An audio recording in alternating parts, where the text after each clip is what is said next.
Hello and welcome to Geeks of the Round. We are discussing Legends of Tomorrow, episode 111. I'm your host, Matt Moore, and let's get into it. We'll start introducing the panel. Charles, what did you think of The Magnificent Eight? Um, to be honest, I liked it more than I thought I was going to. Yeah, And yeah. This is I, Charles this morning. This shit sucks. Oh, the fucking 1800s, fucking westerns. Oh, I actually like this episode. yeah, that was a conversation in the chat this morning, and I generally agree with Charles. I'm generally not a westerns kind of guy either. But you know, you got to give it a chance, and in this case, it worked out well for everyone involved. It was a pretty damn good episode. Yep. I assume you agree, Lou? Yeah, I mean, I like westerns for the most part. Not all, some. Like, I really enjoyed Unforgiven, The Young Guns, shit of that nature. The And only one, watching this episode, I liked it.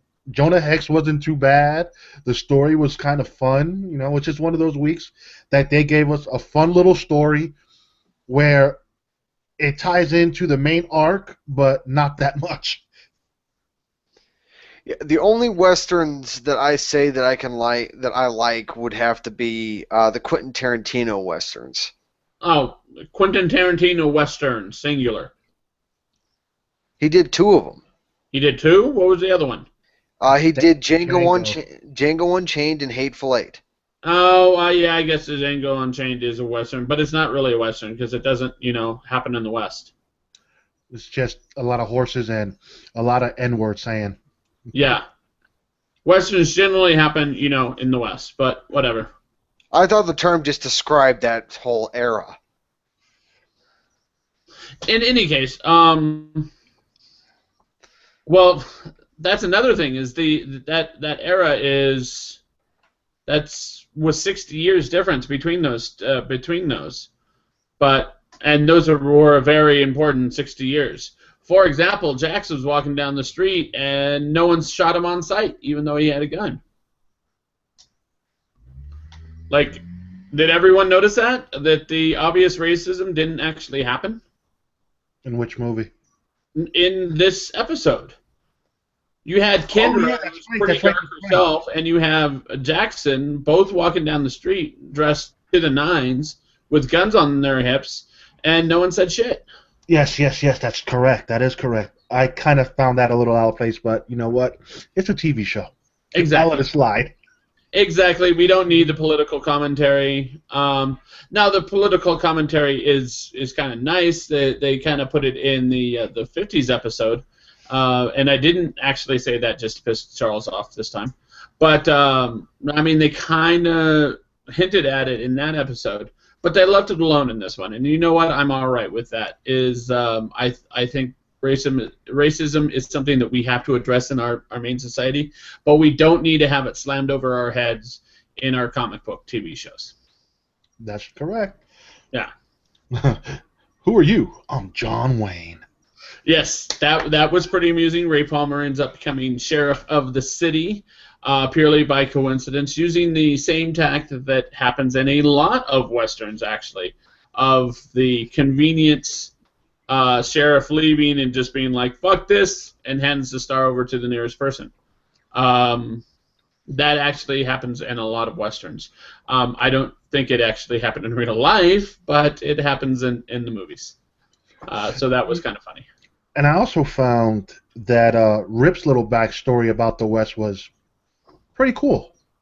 Yeah, and they actually explained that pretty well. Is that because of his knowledge, because of what he can do compared to what they can do, you can easily become a hero in this. You can easily be like, oh, I've got the cure for that. Oh, I can do this. I can do that. I know how to make a well. I know how to, I know how to make these crazy contraptions that do these cool, various cool things. Like, if you're from the future, you can do a bunch of shit they can't do, and that's just it. Is you can do algebra. How many people in the Wild West do you think can do algebra? Which is going to help you, like, build a bunch of fucking shit. And yeah, it's just one of those things that you can easily be the hero in the Wild West, and so he was. Fucking money was bigger than their goddamn foreheads. Yeah, that was pretty funny. Is the money was literally like that big. It was like twice as nice. I felt like I was watching an episode of Deadwood. And that reminds me, Stein is apparently a very good card player, or a very lucky card player, one or the other. I thought they wanted to catch his ass cheating. Yeah, that's what I was thinking. Snart is the one to cheat. Stein would just play fair.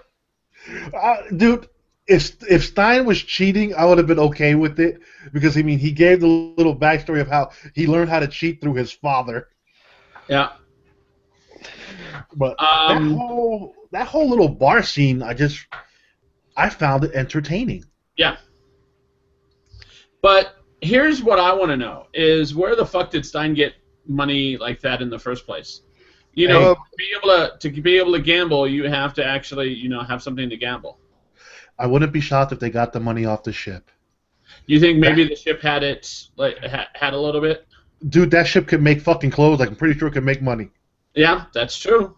And using the exact same process, probably.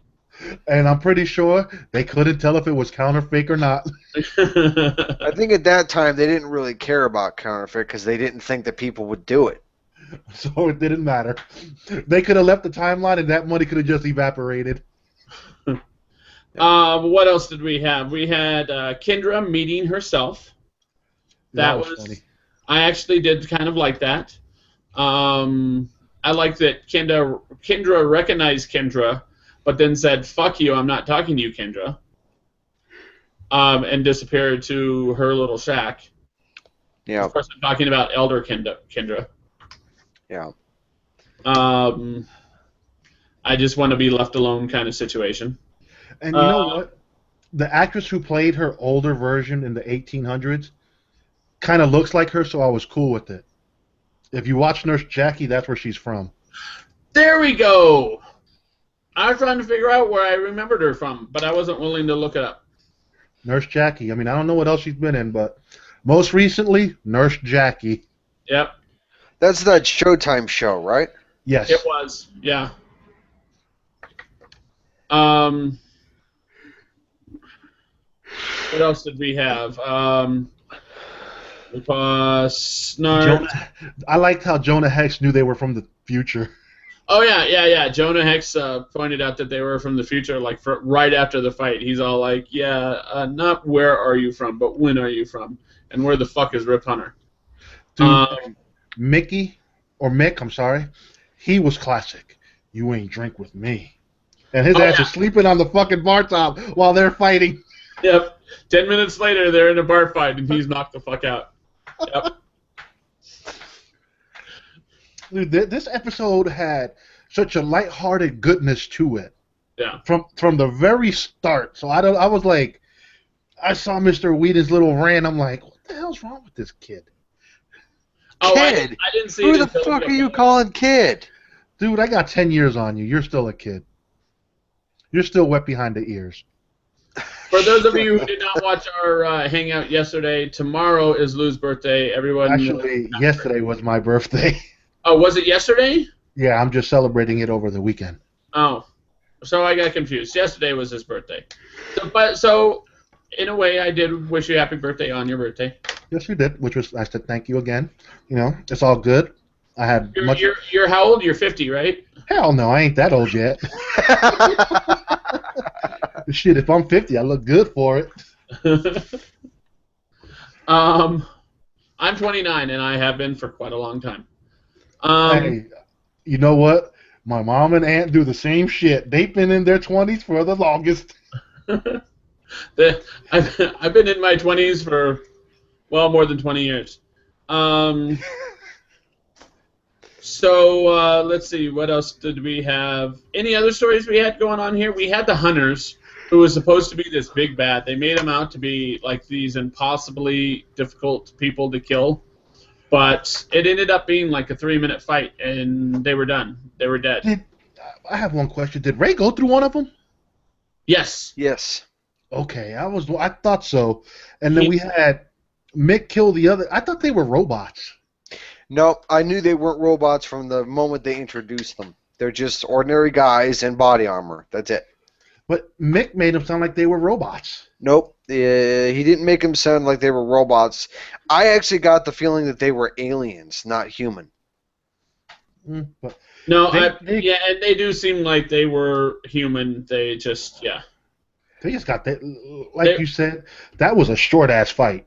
Yeah, and they were overblown completely. They're like, oh my god, the hunters are coming. You think I'm bad.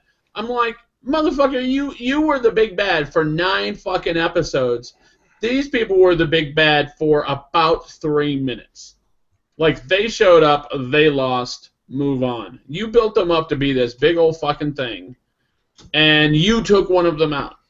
It's like, Well, come he's on. Kronos. What do you expect? Kronos should take one of them out, and then you got. Well, he made them out like each one of them was worse than he was. But maybe let's look at it from this perspective. Maybe they are the big bads that they say they were to a bunch of normal time travelers like Rip, not to people like Kendra, People with superpowers. Sarah, fucking a guy flying in a suit. You got 2 people combining to form a fireman. Yeah. So I could see where maybe he was like, yeah, they're these big bads when you're normal people, but when you're going up against people with superpowers or highly trained assassins, they're not going to last too long. Yeah, but Mick knew the skills of his team, so and is still saying that the hunters were big bads. He said that with the knowledge of knowing what his team is capable of, and he still said that they should fear them. Yeah, That yeah. could have been him overselling, and then him overselling it, and then kind of motivating them to bring their A game when they saw him. Maybe. And that's just it, is something that I have noticed is that ever since Mick became Kronos and then is no longer Kronos, Mick is, one, considerably more social, and 2, more intelligent. Yeah. He's talking, and he's like, when he's talking about the hunters, he's all like, yep, this is what happens. They come from this, and they're doing that. And he's saying shit that you normally get from Rip Hunter, because he's talking about future shit, too, now. Because he's seen And it.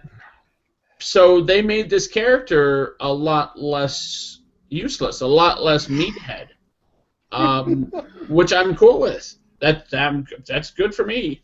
I would think it would be hilarious if they ran with that. If they actually, like, he ends up getting kidnapped and put into some. This is not a wild speculation. This is just like something I wish would happen.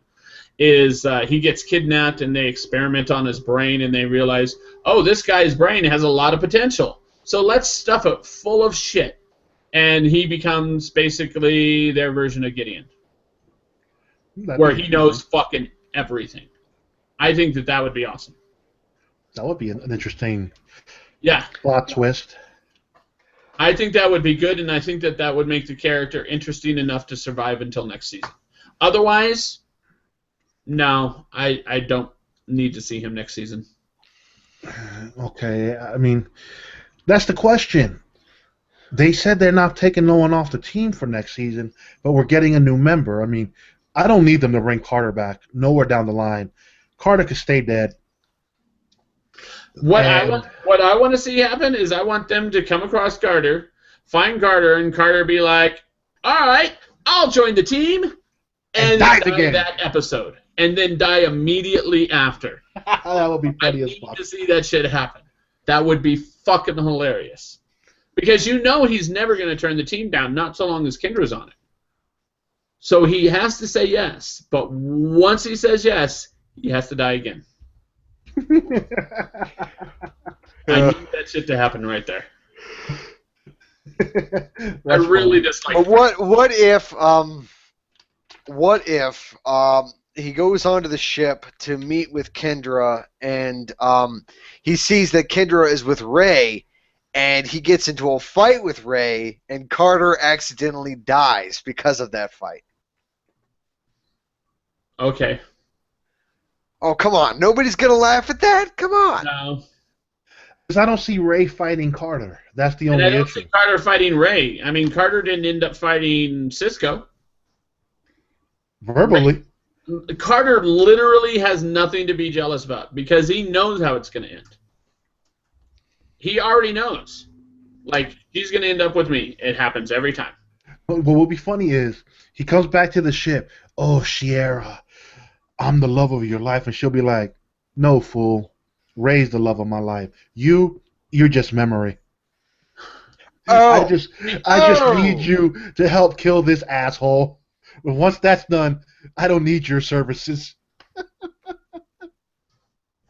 Wouldn't it be funny if they find out that, like, I don't know, that if one of them kills the other, that basically that takes them out of, makes it to where they become too powerful for Vandal Savage to kill? See, That if I one would of them like were that. to kill the other, it's only one Hawk person. The other one that just got killed doesn't revive anymore. And so that first one ends up being too powerful for Vandal Savage. See, that would be a good storyline, but they won't do that. I don't know. I think I again, not a technical wild speculation, just something I would like to see happen, is to introduce an idea like that and then not explore it. Be like, hey, yeah, they can do this, and Kendra would be like, yeah, that's not me. I'm not a person who can do that. And we kind of get that idea from her when he started training her. Yeah. She doesn't seem like the type that can go there. I just feel they're not going to kill this fucking Vandal Savage. You don't think so? No, it just feels like they're not going to find a way to kill him. And he might not be the big bad for season 2, but they get to a point where they figure out, well, you know what? This person's unkillable. Let's just move on. What if they imprison him? I could see something like that, but then where do you imprison him at? I mean, it ain't like Rip can go back to the Time Masters. Leon Yu. I don't think that place could hold him. You don't think so? Nope, it didn't hold Oliver. It ain't hold Deathstroke. Oliver was not actually imprisoned in Leon Yu's prison. He was on Leon Yu, but he was not in the prison. Yeah, Deathstroke, however, I think maybe didn't he escape from the prison at some point? But he was recaptured. He's still there. Okay. Well, we assume. But no, oh damn it, we're not in speculation territory yet, so I'm going to keep my mouth shut. No, let's go for it because we've already covered the story. Go ahead. Okay, my speculation is that with Lou saying that, God damn it, I almost said it. Vandal Savage being not being killed by the end of the season. What I think is going to happen is that they're going to try to continue going after him. However, something or somebody or something worse than Vandal Savage is going to show up, and Vandal Savage and the team are sort of going to team up in the sense of like the enemy of my enemy is my friend kind of thing.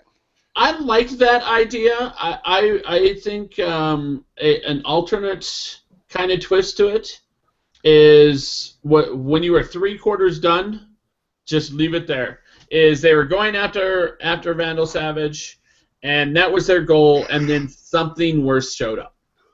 Period. Yeah. And they might go after Vandal Savage after they take care of the something worse, but first they have to take care of the something worse. Because, I mean, okay, here's a theory. That's my idea. That's my twist on your idea. That would be good, but what does killing Vandal Savage do? It isn't going to bring back Rip's family.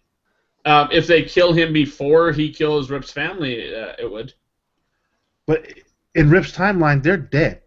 So what's he going to do? They kill him in the past, and he His goes back to timeline- his timeline? They miraculously come back? That's just it. Is we already know that timelines can change. That there can be that it's flexible. However, in Legends of Tomorrow, and they actually explain that in this episode, there is only one major timeline. There are divergence of possibilities, such as the future that where we meet the elder Oliver Queen. But for the most part, it's just one timeline, which is very fluid and flexible. And so when they change something, that timeline is gone, disappears. As far as they are concerned. Obviously, it's a little different in Flash, but here, it's gone. It's done. There are no alternate universes of which they are aware. Now, again, they might explain that away. They might change that later to make it consistent. But currently, as far as they are concerned, there is one timeline and one timeline only. Let's see how it plays out. I mean, we got what? How long is this season? It ends May 19th. So we got what? 4 episodes left? 1, 2, 5. On April 21st, we get Last Refuge. On April 28th, we get Leviathan. On May 5th, we get River of Time. I'm thinking River of Time we might start having explained divergent timelines. Maybe. We'll see. May 12th, 2016, it's Destiny. I'm thinking if Carter does show back up, it'll be in that one. And in May 19th is Legendary. That's the name of the last one. Yeah, that's the last one. Because the following week ends the other 2.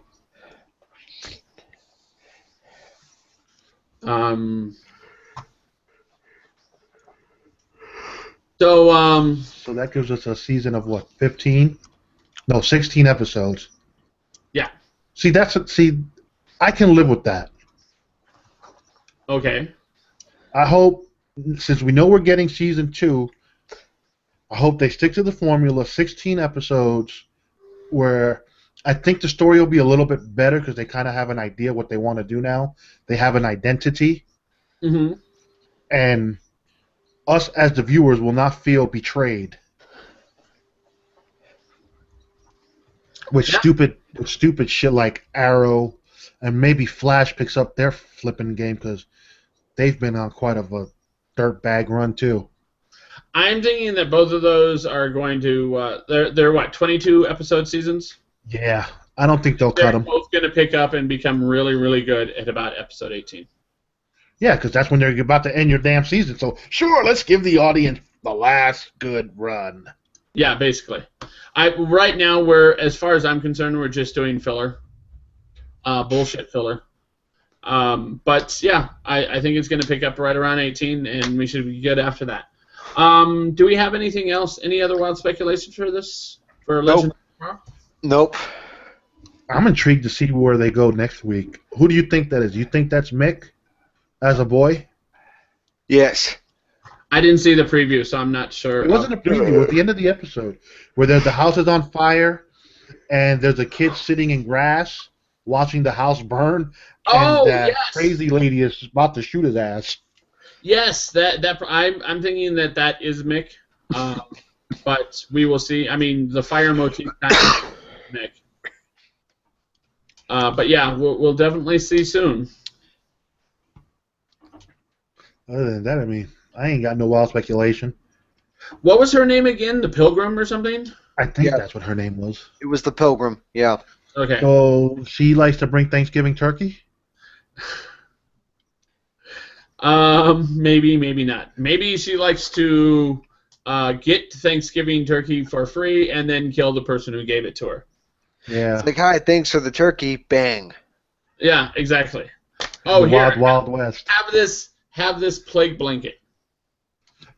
Yeah, you know. Keep it keep warm. All right, so we're gonna wrap everything up. I want to thank everyone for watching. Twitter, Google+, Facebook. Check us out at Geeks That Around. Give us a call at 801-609-4687. That's 801-609-GOTR. Of course, check out the webpage at geekstharound.com. Or YouTube. /Geeks of the Round. Thank you very much for watching, and we'll see you next time. Bye. Bye-bye.